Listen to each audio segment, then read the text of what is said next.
Hey guys, good afternoon. কেমন আছো তোমরা সবাই? গরমে জানিও। আজকে না আমি একদম ভালো নেই, আমি মানসিকভাবে ভীষণ ক্ষতিগ্রস্ত। কারণ আমার বাড়িতে একটা বিড়াল কিছুদিন আগে কেউ ছেড়ে দিয়ে গেছিলো, 4-5 মাস আগে। তো হঠাৎ করে আজকে না একদম হাঁটতে পারছে না, ওর লোয়ার পোর্শনটা একদম ডিসব্যালেন্স হয়ে যাচ্ছে। খাটে উঠতে গেলে পড়ে যাচ্ছে, 10 বার চেষ্টা করার পরে 11 বার উঠতে পারছে, মানে এতটাই উইক। কেন হচ্ছে আমি বুঝতে পারছি না। কাল অবধি ভালো ছিল, ঠিকঠাক খাওয়া দাওয়া করছিল, আজকে খেতে পাচ্ছে না, এত স্লো খাচ্ছে কি বলবো। মা ভালোবেসে নাম রেখেছিল অতিথি বাইরে থেকে এসেছিল বলে। তো আমার এত কষ্ট হচ্ছে, আমি এত কাঁদলাম ঠাকুরের কাছে। তোমরা প্লিজ ওর জন্য একটু প্রে করো। আমি বুঝতে পারছি না কি হয়েছে ওর। তোমাদের যদি কারোর এই রোগটার ব্যাপারে কিছু জানা থাকে তো প্লিজ আমাকে জানিও, আর কেন হয় জানিও। আর কারোর কাছে ভেটেনারি ডক্টরের নাম্বার থাকলে আমাকে প্লিজ শেয়ার করো।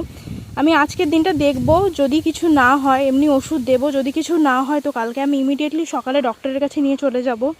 তো আমার অতিথির জন্য তোমরা প্লিজ প্রে করো, আমি রিকোয়েস্ট করছি তোমার।